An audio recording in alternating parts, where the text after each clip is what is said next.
Good afternoon, everybody. Now, people who know me kind of would vouch that I'm quite an upbeat person normally, but this slide is one that really kind of upsets me. When you look at this picture, you see cars, you see roads, you see traffic congestion, and you see terrible air quality. And this air quality is deadly, and it has consequences for real people. Now, there's quite a few stats, and I'll reel off some while I'm in my doom mode. UCL estimate that 50,000 people in the UK die every year prematurely because of air quality. The British Medical Journal estimates that 5 million people die prematurely globally every year due to the burning of fossil fuels. And they even go on to say that if you just stop using fossil fuels today, you will start saving 5 million lives a year globally, which is amazing.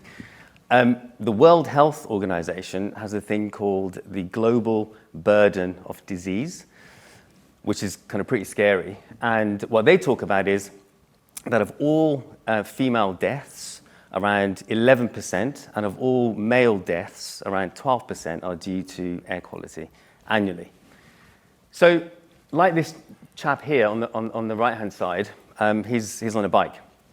I cycle to work every day, and I'm quite fortunate to go through a lot of London's beautiful parks. But when I cross the streets and go between traffic, I can literally smell and taste that toxic air.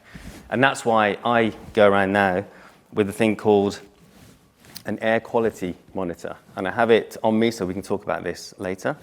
So I'm a little bit paranoid, but for obvious reasons, because when you breathe in some of the particles that this device detects, like PM 2.5 and PM 10, when it goes into your lungs, it stays in there, and that has these deadly consequences. Now, on the left is a young boy called Max, and he's my son. And as you can tell, like father, like son, he's also a bit concerned about air quality. Now, we had to go through quite a lot with Max, and he's kind of part of the reason why I guess I'm standing here. So up to the age of 1, he was a normal kid, running around, all fine. Between the ages of 1 and 3, my wife and I were in an ambulance going to the hospital every 6 to 8 weeks, and he was on a nebulizer. So we averted disaster by running away. So we left the UK, we moved to a country in a city where there's fewer people, there's fewer cars, there's less congestion, and the air is not as dirty. And that allowed Max to grow his lungs, get stronger, and now he's in the rugby ace team for his school, which is great. So good for Max. But what were we running away from? We ran away from this mountain that we've created of carbon emissions, and created through the combination of Carl Diesel, Carl Benz, with the creation of the car, Henry Ford's Model T150, the affordable car, and the infrastructure that enabled those technologies that we all use and we all have obviously become used to. But all of that added up results in a faster rate of increase in transport emissions out of all global emissions. And of all global emissions, 25% of all emissions are due to transport. And so we think there's an opportunity, as well as there's a lot of doom, but at the same time, we think there's a huge opportunity to tackle those emissions in transport.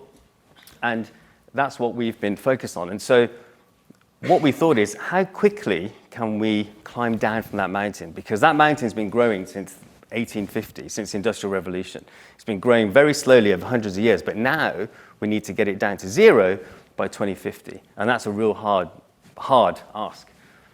But during COVID, we had this extraordinary happening where the emission infection, you can see over China there, suddenly disappeared almost overnight as lockdowns hit.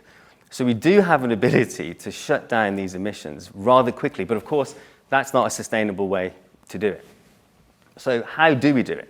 And how do we do it? How do we get to 0 from where we are today, twice as fast, in 1/6 of the time?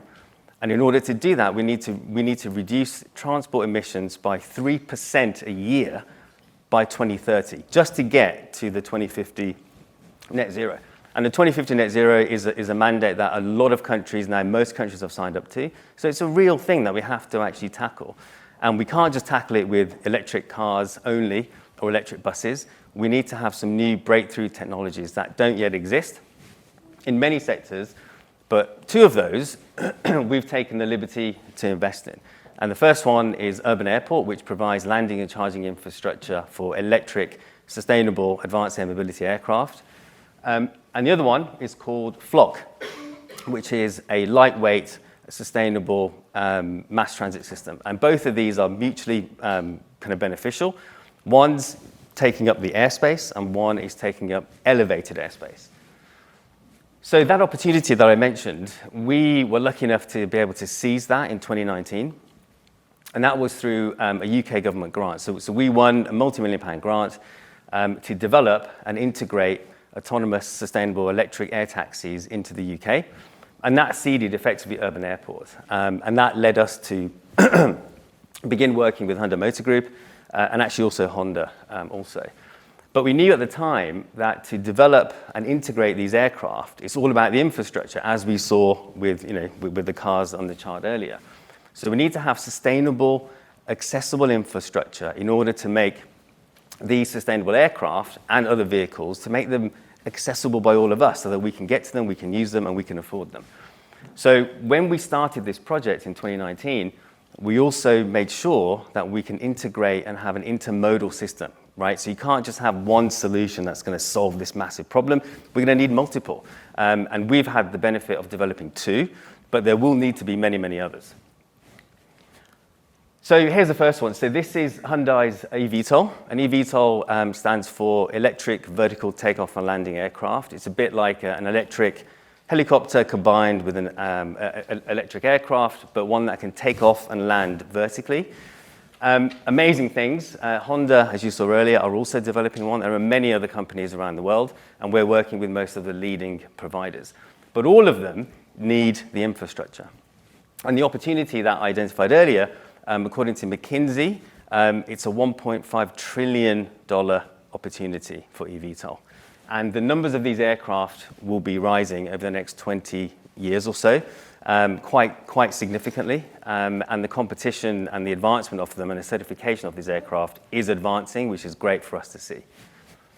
But of course, we provide the infrastructure, and this was the world's first Urban Airport, the world's first fully operational vertiport, fully powered off hydrogen to enable these aircraft to do what they need to do to help us clean our air. So we help build the market, and then we help build the tech. And so what you can see here is our core technology, which is the vertical airfield. And what this does is it kind of condenses a typical vertiport that would require a huge amount of space.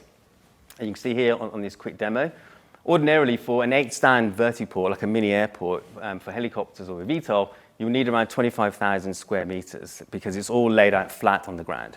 What we do is we three-dimensionalize that. We kind of pack it all together, and we reduce that to 3,500 square meters. And that's because of our vertical airfield technology, which is effectively like an onshore aircraft carrier. So the aircraft lands elevated. We bring the aircraft down, and to conserve battery power that we've been talking about earlier and battery energy, we move the aircraft the shortest possible distance into the hangar bays, which are all prefabricated, all modular, stackable. And this has led to our 8 patents that enables this very disruptive new way of providing infrastructure for these aircraft to do what they need to do to help us fly more sustainably and travel more sustainably. Now, Dubai is the #1 city in the world that is most affected by aviation emissions. So they are one of the most early adopters in advanced air mobility, and they will be soon implementing eVTOL, which we're very excited about. But they are also early adopters of our second breakthrough technology, which is Flock. And Flock can go around corners. It's an elevated system. It's designed on small software-defined vehicles, which are about the size of a VW camper van, so relatively small, not big, heavy rolling stock and typical kind of mass transit vehicles like trams or APMs or monorails. And that's really important because that means we can have very lightweight vehicles with an optimum capacity of around 16 passengers, 12 seated, 4 standing. That can scale. But these vehicles, whilst they run on rubber tires to take the gravity load, whilst in their cantilever, they have additional rubber tires that help them cantilever on both sides of our patented track. So that means instead of like a monorail where you have a mass transit system running on top of a big, heavy pylon infrastructure, we're able to provide twice the capacity on half the track by having this cantilever technology. So this is something which is really exciting, and we believe this will provide not only mass transit to large numbers, serving up to 20,000 passengers per hour per direction, but also has the ability to take you to your final destination. So a true seamless journey is possible. Now, one of the key things about mass transit systems and why there aren't as many of them as there should be is because they're really expensive. And 80% of the cost is normally because of the infrastructure. And that's something that we've been targeting really rather hard. So we slash the infrastructure cost by half because we have smaller, lightweight vehicles, and that benefit is passed on to the infrastructure, which is then smaller and more cost effective. So this means we can build mass transit systems for half the price, and that's why we're speaking to the government of Dubai and a few other clients that we can't yet announce. So all of this combined, and it's all been driven, and all this motivation has come from the personal story of our family. But we believe these radical but deliverable, and we have delivered them, we have market traction, we have revenues, these technologies that very few people are brave enough to try and invent because it costs a huge amount of money, time, effort, sweat. Luckily, I'm not that grey yet. But when you combine these, there's an amazing opportunity to try and bend the world, to bend the world to what it needs to do to help us climb down from that crazy, super high 36 billion tons of carbon in the atmosphere to get down to zero. We won't just do it with only improving batteries, which we have to do. We won't just do it with only electric vehicles. It all helps, it all adds up, but we need new forms of transport. The government of Victoria have cancelled 30 rail projects in Melbourne, and Melbourne's the economic heart of Australia because they can't afford them. So we need to think differently, and that's what we've been doing. So we believe combining our technologies, we can really slash carbon emissions, and the numbers, as you can see, are quite significant. And that's through operation, through how we design them, how we build them, how we install them, but also by making them attractive and actually getting other people to leave their cars. A single electric car with one person, it's zero emission, but there's one person in a rather big car. Let's make them attractive enough so that we can induce people out of their cars and use shared transport. So we're pretty excited about it, and we put this slide up because over the last 5 years we've built these companies, and time is ticking, towards getting towards net zero. So we've been building these for the last 5 years. We've been revenue generating for the last kind of 3.5 years, and we've built value. We've built technology. We have a portfolio of patents, which means we can protect our market share. We've really invested a lot of money, as have our investors, including our customers like Hyundai and Honda and so on, which we're very, very grateful for. And by the way, those are big car companies who are looking to companies like ours to help them innovate and help solve the problem through partnership. So these are our two companies, and over the next 10 years, we genuinely believe in the way that we have about 8,000 petrol stations in the UK today. We genuinely believe that we'll have thousands of urban airports around our cities because they're so compact, because they fit into cities where people live and work, and you don't need 25,000 square meters of space. So because they fit in, because they're cost effective, because they're compact, and they enable these future technologies to actually be used by people, we think we'll have thousands of urban airports across cities, and we'll have hundreds of flock systems across cities, starting in Dubai, and altogether delivering billions of affordable zero-emission journeys for all of us all around the world. Thank you for listening.